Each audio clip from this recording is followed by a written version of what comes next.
Assalamu alaikum. So, sanan ku ina wannan ku ya aiki. So, kamar yadda mutane suke tambaya na akan class din da zan yi, like mutane dama sun min magana Allah ya bani iko na ma wasu responding. So, amma Allah bai bani iko kuma na ma wasu responding ba. So, amma insha Allah duk wani wanda ya yi magana in Allah ya yarda duka zan duba, in Allah ya yarda duka zan muku magana insha Allah. So, mutane suna tambaya na akan wannan class din da zan yi. Kamar yadda kuka sani insha Allah zan yi class ne under trading, like trading in general. Kuma me kake so kai trading ko kuma me kake trading. Let's say forex ne, ko stock ne, ko indices ne, ko futures ne, ko crypto ne. Like ko me kake trading. Shi dai trading ne kawai. Trading ne like business ne. Kun gane ba? Kawai ka shiga market ne, maybe kai buy a low price and then kai selling a high price.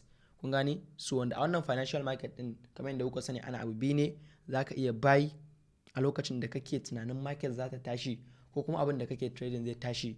Sannan za ka iya sell kuma a lokacin da kake tunanin market za ta faɗi ko kuma abin da kake trading zai faɗi. So normal abu biyu ake yi. So trading dai trading ne kawai.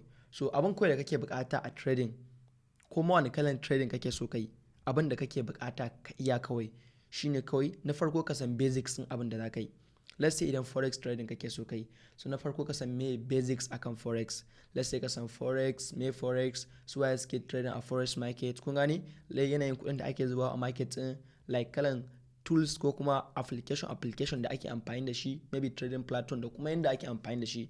Idan crypto ne maka, shi ma ka je ka san basics akan crypto, ka san me crypto, ya ake trading crypto, yanayin kuɗin da ake zuwa a crypto market, kalan tools ko kuma application ko kuma trading platform da ake amfani da shi na crypto. Like ya kasance ka san basics din abin da za ka yi. Haka idan stock ne, haka idan futures ne, kun gane? Like ko indices. So kuma me ya kasance ka san basics din.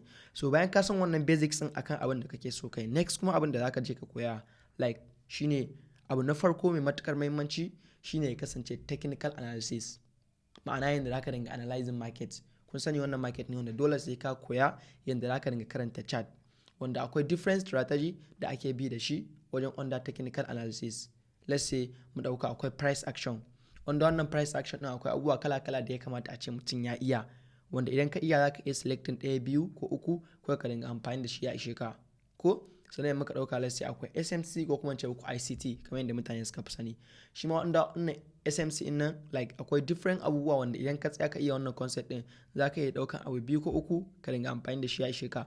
Normal ba sai ka takura maka kanka like duk wani strategy da ka dauka sai ka iya komai akan strategy ba, no, ba zai yiwu ba. Ko kuma ka ce sai ka dinga yin komai abin da yake under wannan strategy ba. Like kawai ka dauka abu ɗaya, biyu, uku haka akan wannan strategy. Idan dai kana trading, like ka rubuta shi a trading plan naka, idan yana baka profit kawai normal ya ishe ka.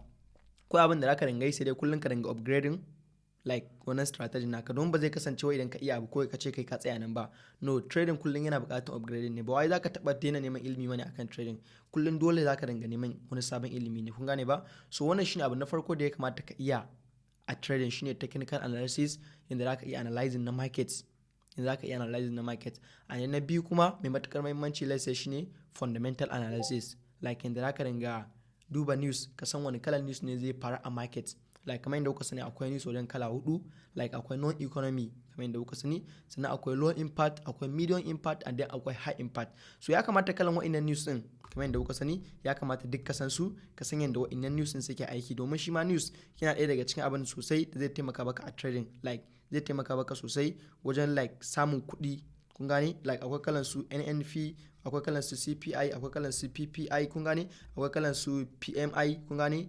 Akwai kalan wa'innan news din kala-kala wanda ya kamata ka san su.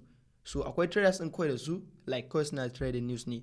And then na uku kuma shi na ake ce mai sentimental analysis. Like shi kuma zai taimaka maka ne like ka san kalan yanayin mutanen da suke market. For example a ce kana trading gold ne. So zai taimaka maka ka san maybe wasu kalan mutane a market din a lokacin da kake so ka shiga trade din ne.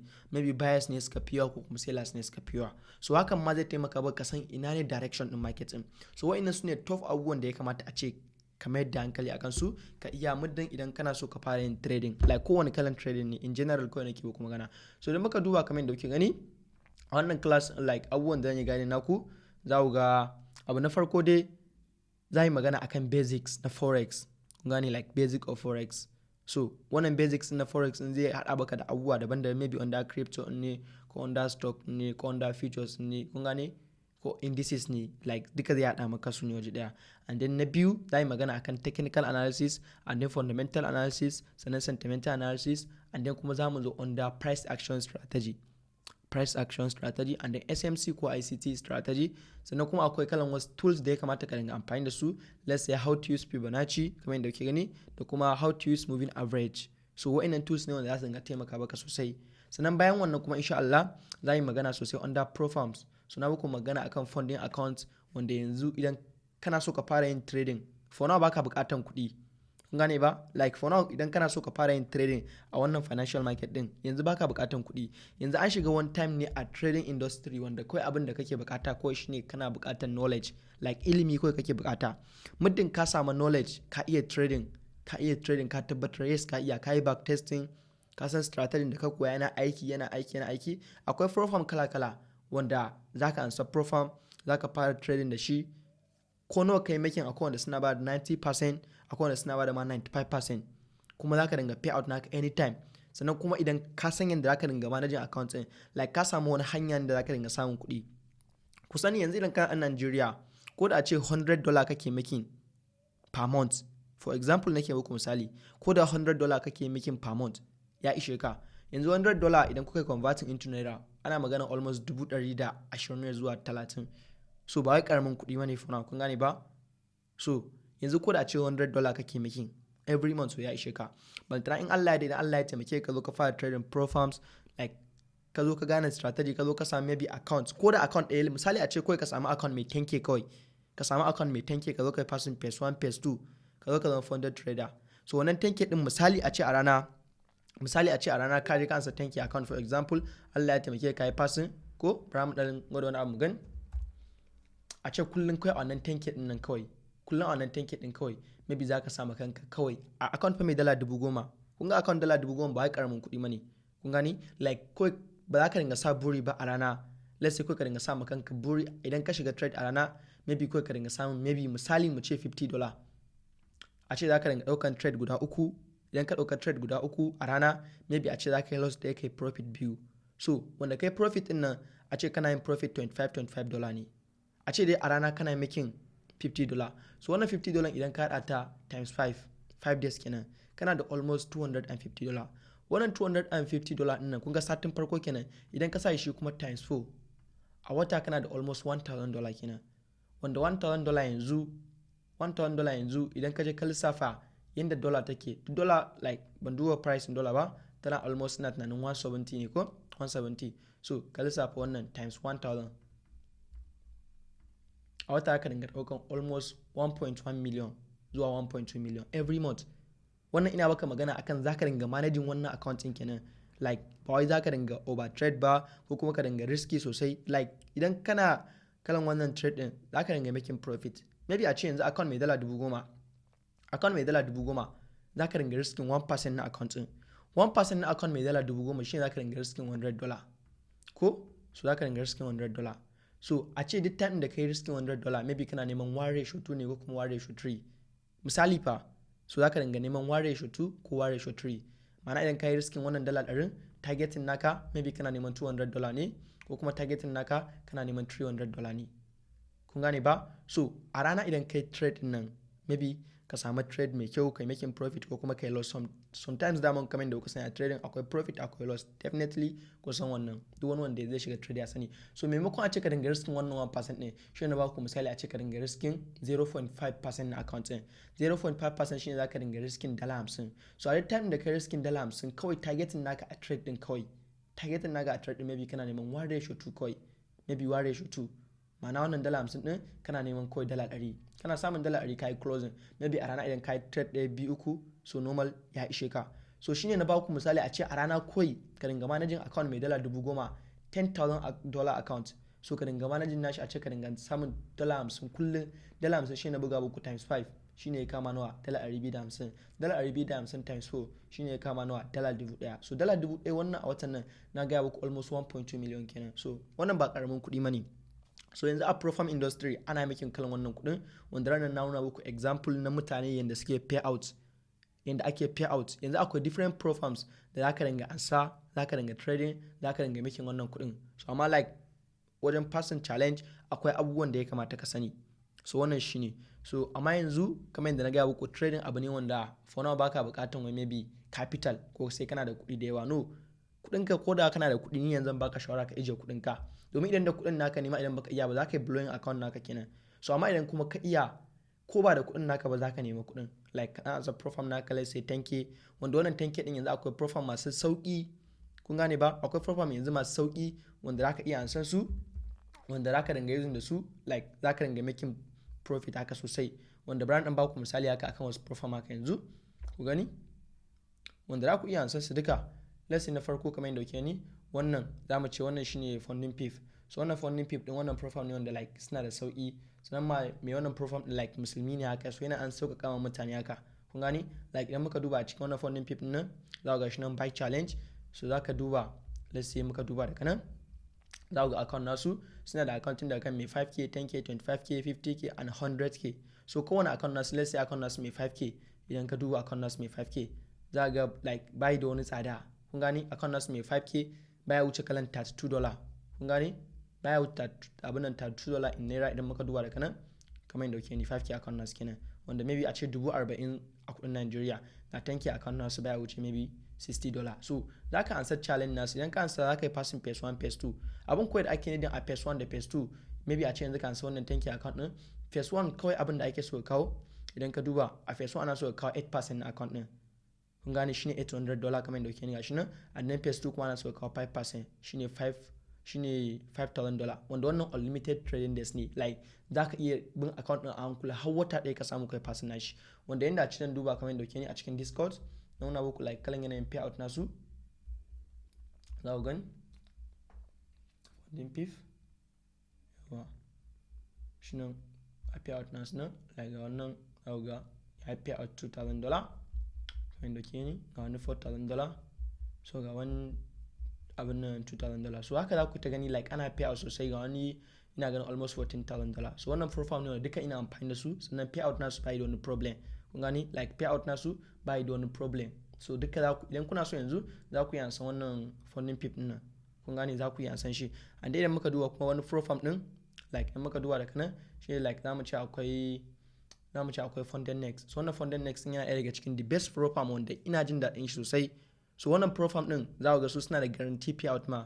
Idan kai payout within 24 hours kudin ka bai shiga ba zuwa account na ko kuma wallet ɗinka, so za su baka extra $1,000 bonus kawai na wannan wasting time din da aka baka. So amma su like account nasu za ku gani funded next suna da account wajen kala uku ne. Akwai stellar challenge, gani akwai evaluation ɗin, da akwai express. So wannan stellar challenge ɗin shine most popular one. So za ku ga suna da account ɗin da kan mai 6k har zuwa 200k. Wanda su wannan profile ɗin kowane challenge idan ka yi passing phase 1 za su baka wani profit. Kun gani? Idan ka yi passing phase 2 ma za su baka, wanda a lokacin da ka tashi payout za ka cire. So wannan profile ne wanda suna da matukar daɗi, wanda yanzu a wannan industry na profile ana using da su sosai. So ma like idan muka je muka duba, za ku ga like payout nasu baya wani wasting time. Kuna gani? Za ku ga payout nasu baya wasting time ko kaɗan. Payout nasu baya waste, domin within 3 hours kana payout within 3 hours definitely kudin ka ya shiga, musamman idan ka yi using da crypto. Kun gani? Like kuna ganin wani ya cire almost $80,000. Like wannan profile ne suna ɗaya daga cikin the best profile wanda a yanzu a profile industry complete ana amfani da su sosai. Kun gane ba?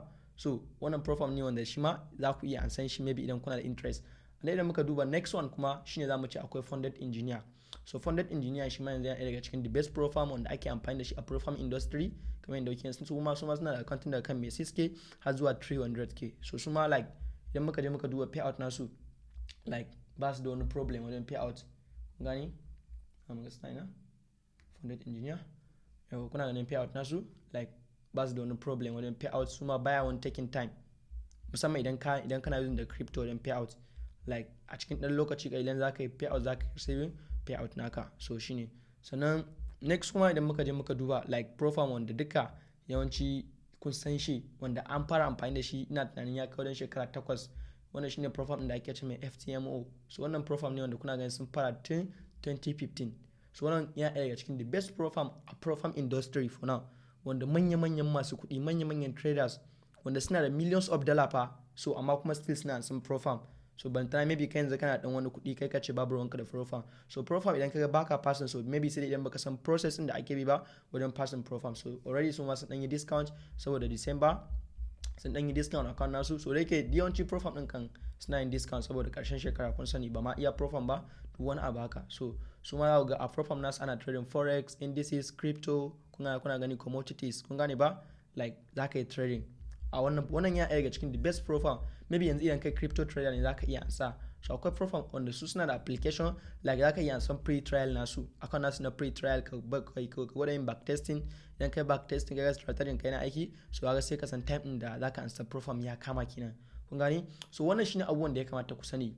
Yanzu idan kana so kai trading, abin da kake bukata a trading shine knowledge kawai kake bukata. Idan kana da knowledge yanzu baka bukatan kuɗin da zaka sa kai trading. Ko da kana da kuɗi ka ije kuɗin ka a gefe sun yi one kawai ka je ka ansa profam ka zo ka fara trading. So dimo ka zo ka fara wani payout ma, so zaka sha mamaki kawai, like zaka sha mamaki. So abu ne wanda idan Allah ya baka sa a cikin dan lokaci kalilan zaka ga ka zo ka yi making wasu kuɗi haka sosai. So ya kamata ku sani, amma almost 100%, almost ina ganin 90% na masu ansan profam suna fail ne. Saboda me? Saboda ba san strategy da ake yi wajen passing profam da sauransu. So in Allah ya da wannan course din zauna muku step by step strategy wanda insha Allah idan ka bi, in Allah ya da a first profam din da zaka ansa ma insha Allah zaka yi passing. Sannan kamar yadda kuke gani a wannan class in Allah ya da zan ba ku 30 days ZAW USD signal. So na ga muku in Allah ya da goal kenan. So wannan class ne wanda insha Allah complete koi za mu yi shi ne akan trading, like akan trading ko in general kuma me kake trading. So idan kana da interest insha Allah za ka iya mun magana ta number waya na insha Allah. So number waya amma WhatsApp koi shine 081 45 18 79 26. Kun gane ba? 081 45 18 79 26. So shine number da za ku iya mun magana insha Allah. Yankan magana in Allah ya da, so zan muku bayani in Allah ya da. So duk wani abu da ya kamata ku sani akan wannan class insha Allah zan muku bayani. So shine kawai. So ba damuwa sai na ji ku.